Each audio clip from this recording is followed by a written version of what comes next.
আদাব, আমার নাম হচ্ছে শীর্ষেন্দু উজ্জ্বল চক্রবর্তী। আমার প্রশ্নটা হচ্ছে যে প্রিভিয়াসলি একজন বলেছেন যে আপনারা একটি ইসলামিক বেসড পলিটিক্যাল পার্টি।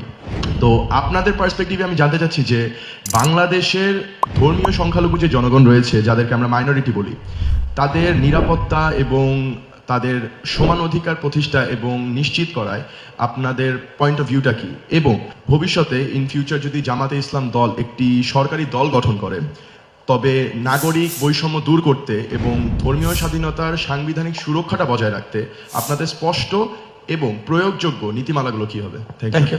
উনি একটা কনসার্ন এক্সপ্রেস করেছেন। প্রথম কথা হলো, আমরা কোনো মেজরিটি মাইনরিটি স্বীকার করি না। আমরা বলি যে under our proud constitution every citizen who borns here and who lives here everyone will enjoy equal rights. ধর্মের ভিত্তিতে রাইটস নির্ধারণ হবে না, নাগরিকত্বের ভিত্তিতে রাইটস নির্ধারণ হবে, নাম্বার ওয়ান। নাম্বার টু হচ্ছে, এই মেজরিটি মাইনরিটিটা আসছে কোত্থেকে? এটা কিন্তু উন্নত বিশ্বে নাই। এই টার্মটা অ্যাপ্লাই করা হয় those who are colonial states. সাম্রাজ্যবাদের অধীনে যে দেশগুলো ছিল, যেগুলাকে কলোনি রাষ্ট্র বলা হয়, we are one of them. এই ধরনের দেশে এগুলাকে জিয়ে রাখা হয়েছে।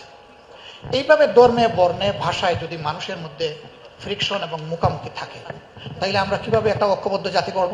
আমরা এই জায়গাটাকে সমতলে নিয়ে আসতে চাই, এই চিহ্নটা আমরা মিটাই ফেলতে চাই। এখানে পজিশনটা হতে হবে সেফ, সিকিউরড অ্যান্ড ইকুয়াল।